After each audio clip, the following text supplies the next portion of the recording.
This changes everything for the New York Yankees as we have a new update revealed to us by Aaron Boone in regards to one of the Yankees' better players, while also in an MLB trade that shocked the world. The New York Yankees just caught a huge break from a Yankee killer, and also this has further implications on the Yankees and what they're going to do at the trade deadline as well. So a lot to go over, guys. What's up? Welcome back to Yankees Digest. It's Chris here. We're going to jump right into things as always. If you guys are part of that 76% that's not subscribed to Yankees Digest, make sure to subscribe. You guys have been killing it with the likes and the subs and the views recently. Let's keep it up. Let's get there. Let's get to that 8K mark. And more importantly, let's talk about the New York Yankees, because Aaron Boone revealed to Yankee fans a new update on this team, as the Yankees, they found themselves in a situation where they've absolutely had a much better season than a lot of people have expected. After losing Juan Soto and having Gerrit Cole go down with a season-ending injury, two of the Yankees' best players from that World Series run last year that ended with them losing in the World Series, they were not going to be here this season. And look, I mean, Soto obviously has started to pick it up with the Mets, and on top of that, Gerrit Cole is going to work his way back, and he will be back next season, but obviously he's not coming back this season after tearing his UCL. So there's been a lot to go over with the New York Yankees, and they've been very good. They've been better than expected. They've ran the AL East up to this point, having the best record in the American League East right now, having one of the better records in the American League entirely. And with all this in mind, the Yankees, they now find themselves in a situation where they're going to be trying to buy and adding talent at the trade deadline. Unsurprisingly, they usually are, and that is going to continue this year, especially after a key injury to this team, as Yankees relief pitcher Jake Cousins has gotten another update on the injury situation that he's going through. And it was revealed by Gary Phillips that Aaron Boone said Jake Cousins is trending towards Tommy John surgery, but that hasn't been decided yet. And Jackson Stone also mentioned that Yankees manager Aaron Boone said reliever Jake Cousins' injury seems to be a UCL injury. This was from a few days ago, but still getting opinions on that, so we'll see. Cousins was removed from his rehab assignment after Aaron Boone said that he was going to get an MRI. So obviously, fairly unsurprisingly, after we saw that go down, the UCL stuff, the getting an MRI, it kind of felt like we were just kind of kicking in that door to Tommy John surgery for Jake Cousins. We are, in fact, doing just that. Cousins, he's been great with the Yankees when he's pitched, but he's dealt with injuries throughout his entire tenure here. When he's on the mound, he's been great. When he's on the mound, he's been great in general. He was great with Milwaukee as well. He just cannot seem to stay healthy. He's got a career average ERA of 2.78. The man's only pitched in 90 innings over all these years, though, over these 4 or 5 years that he's been in the MLB, because of the fact that he's dealing with injuries. He had 125 strikeouts over his career. I don't know why I said had. He's not retiring. Also a 1.246 whip, which is not bad either. Very solid, very average. But the ERA was good. Jake Cousins showed a lot for this Yankees team, and the Yankees absolutely loved him. Last year on the Yankees, Cousins was phenomenal. He had a 2-1 record with an ERA of 2.37. He had 53 strikeouts and 1 save in those 37 appearances where he pitched 38 innings, though he did deal with some injury stuff there as well. But for the most part, he was there, he was healthy, and he was productive. Had a whip of 1.05, which is excellent. He got his whip better. The strikeouts per 9 were insane at 12.5.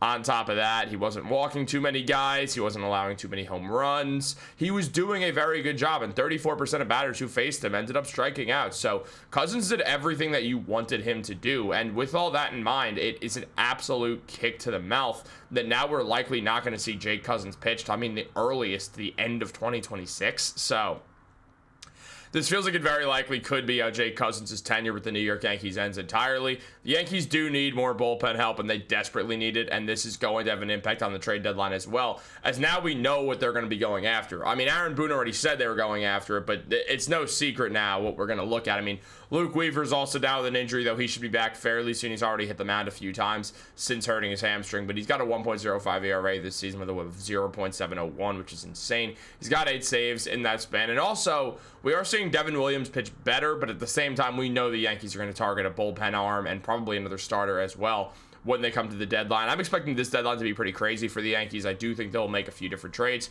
add some more pieces to this team, and try to win as many games as possible, as they do see this window to win the World Series this year, which they should. They're playing well. They absolutely could do it. So it becomes that situation, and I do expect the Yankees to make a few moves to beef up this bullpen, to probably add another starter who's probably pitching from the right side of things. Luis Gil will be back very, very, very soon, which is going to be good to see, but they're not going to rush him back, and also it's only his second true year in the MLB, coming off an injury, so you never know. This could easily be a year that's kind of a burn year for Gil if things don't work out well, or he'll just pitch phenomenally again. That's also very possible. So there is a lot to think about when you consider this whole situation, when you consider everything going on, when you consider things going with Jay Cousins, and what the New York Yankees are going to do come this trade deadline. And definitely I think we will see some pitching and probably another batting arm added as well. But the trade season, it started a little bit early because, as we know, Rafael Devers got shipped off out of Boston to San Francisco after 75 years of trying to find their guy. The San Francisco Giants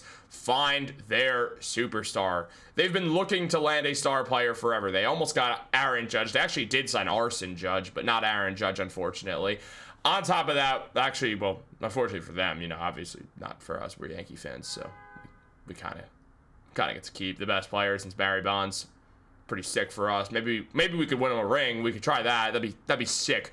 But in regards to Devers, he does leave Boston after a tenure that was full of batting success from him, but also a lot of turmoil with the way things ended for Devers and the Yankees, or for Devers and the Red Sox. But Yankee fans should be happy about this as well, because Devers' tenure absolutely ruining the Yankees is finally going to come to a close, as we won't really have to see him that much anymore.